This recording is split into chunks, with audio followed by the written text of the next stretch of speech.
Hi, I'm David Carter, STEM Training Director for Vernier, and this is my daughter Olivia.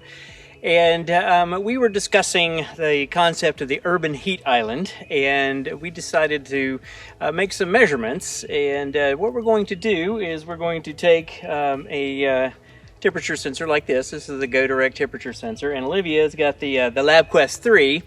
And we are going to take a drive.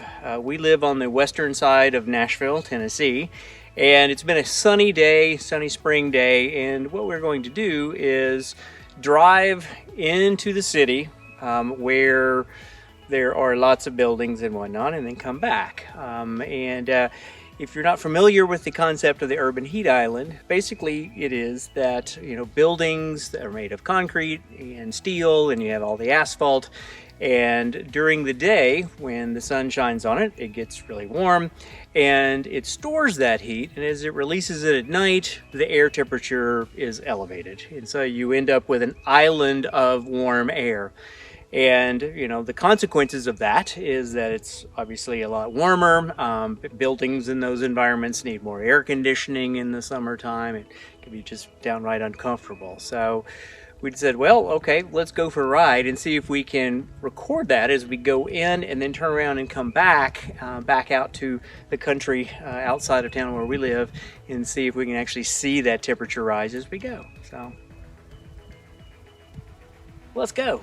Yeah. For the data collection, we decided that the best thing to do was to just stick the temperature sensor out of the window of the car, and we rolled it up in there.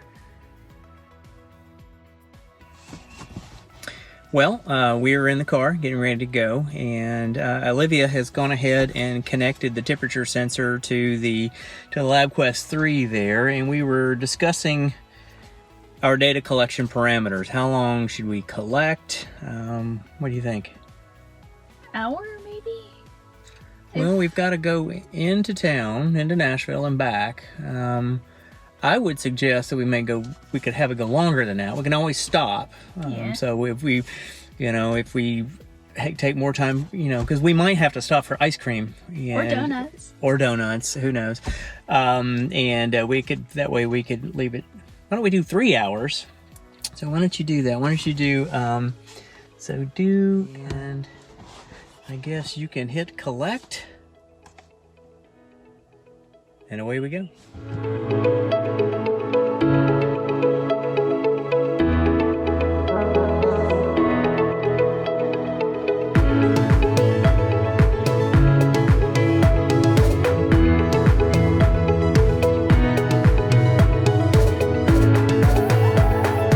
Nothing says science on a Friday night like stopping for donuts.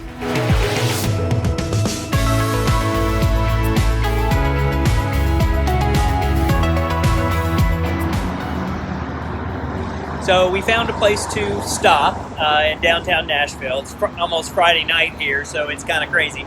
But the temperature down here is warmer than it was out where we are, though it's starting to decline now. In fact, Olivia's got the data there. You bring it in there. Oh, yeah, it's hard to see. All we're seeing is a reflection there, Olivia. And it went dark. So we'll take a look at the data later. But the whole idea is that buildings like this that are masonry, the ground here absorbs all that heat, and so as it lets it out, it makes it warmer here than it would be otherwise. Right now, it's actually not such a bad thing, but in the summertime, it would be really, really hot. So, well, I think it's time to head to the home front here in a minute. So what will happen is we will start driving back west, and at which point we will see what happens to the temperature. We made it home from our temperature and donut trek, and so we wanted to take a look at the data, talk about it there. So this is where we went back up the hill after getting off the interstate right here. This is where we went back into the valley, and this is actually us going up our home base hill, which is back home. Yep. Where we belong. To make it a little easier to see the data, I downloaded it from the LabQuest 3 to graphical analysis. And so we see our data, and so our initial temperature when we left West Nashville was 21.8, and then we drove downtown and we end up here at 24.6, so it's definitely warmer there. And then you can see it kind of goes up and down a little bit. It was cooling off as the sun set, but it was at this point over here that we actually started driving back west, and we see the temperature really drops.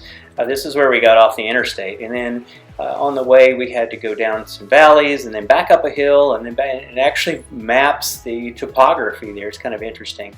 And then when we got home, there was the temperature when we got back.